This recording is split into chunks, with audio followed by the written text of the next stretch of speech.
First, I want to thank everybody for coming. We really appreciate it.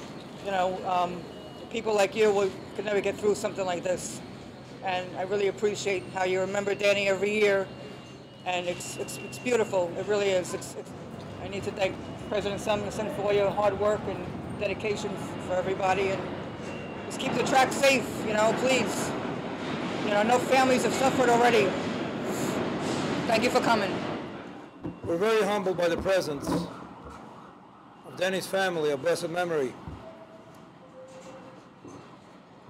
In a way, I'm glad that they are here with us to share this difficult time, but also to give us strength.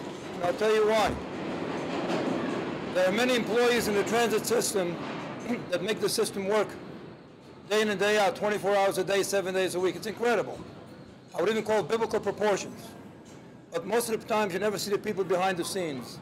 One of the most dangerous work is that track down there. You walk on that track with a third rail next to you, and you got to be in constantly with the constant activity of trains, etc., coming along.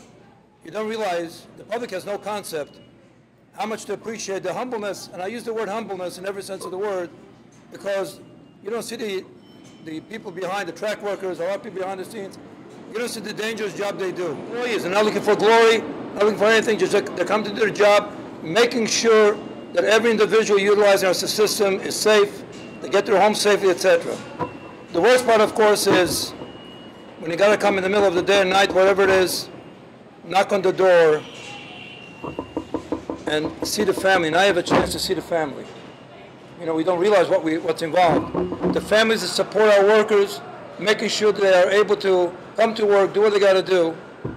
But these are the faces behind the people that come here. And unfortunately, in the case of Danny, who gave up his life, who lost his life, in order to service the greatest system in this country over here. You know, we're here today actually to honor Boggs, but you know, it's sad of what happened yesterday, where one of our brothers actually lost his life, which actually reminds us every day that our jobs are very dangerous, is a very dangerous job. And we leave home, we leave our families, not knowing whether we're going to come back and see our families again. You know, life is only a moment in time. And we need to understand that, you know, our jobs are dangerous, and take it one step at a time in order to get back home safe to our families. And I think the riding public needs to understand that a transit worker's job is not easy. It's not one where, you know every day that you leave your home, you're coming back home. And I'd like to leave everybody with this little message, you know, and that is that life is short, and we have to make the most of it. And we're all spirits in life. And as being spirits, although our spirits continue on into the next plane, while we're here on earth, you know, as human beings, you know, if we make a mistake, it can cost us our lives. And we have to remember that. We come to Columbus Circle today with heavy hearts, heavier than normal, heavier than usual. We had, as I'm sure everybody's aware, we had a fatality on the railroad tracks in Queens yesterday. And one of the reasons that we come and we hold these memorials is to just remind everybody to be ever vigilant about the danger of the work that we do.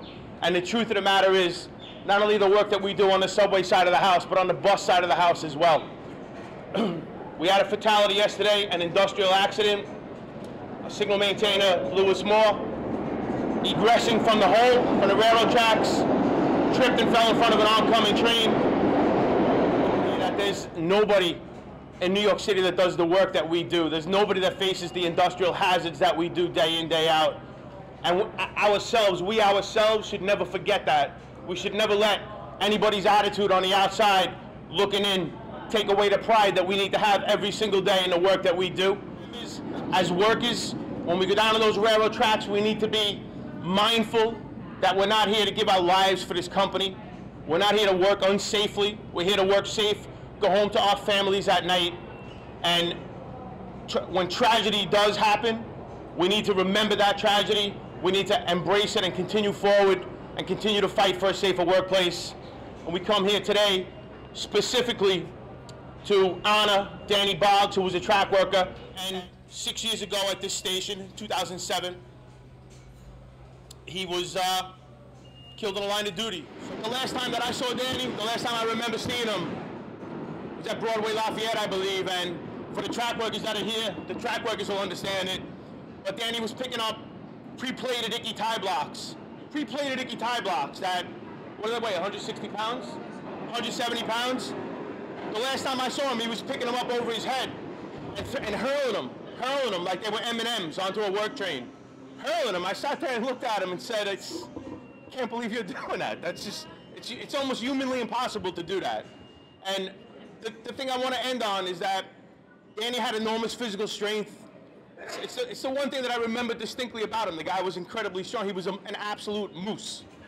And as we march forward, this union has to have incredible strength in the way Danny did to continue to protect our workforce, to continue to advance the safety rules that protect us when we go on the tracks, and to continue to advance TW Local 100.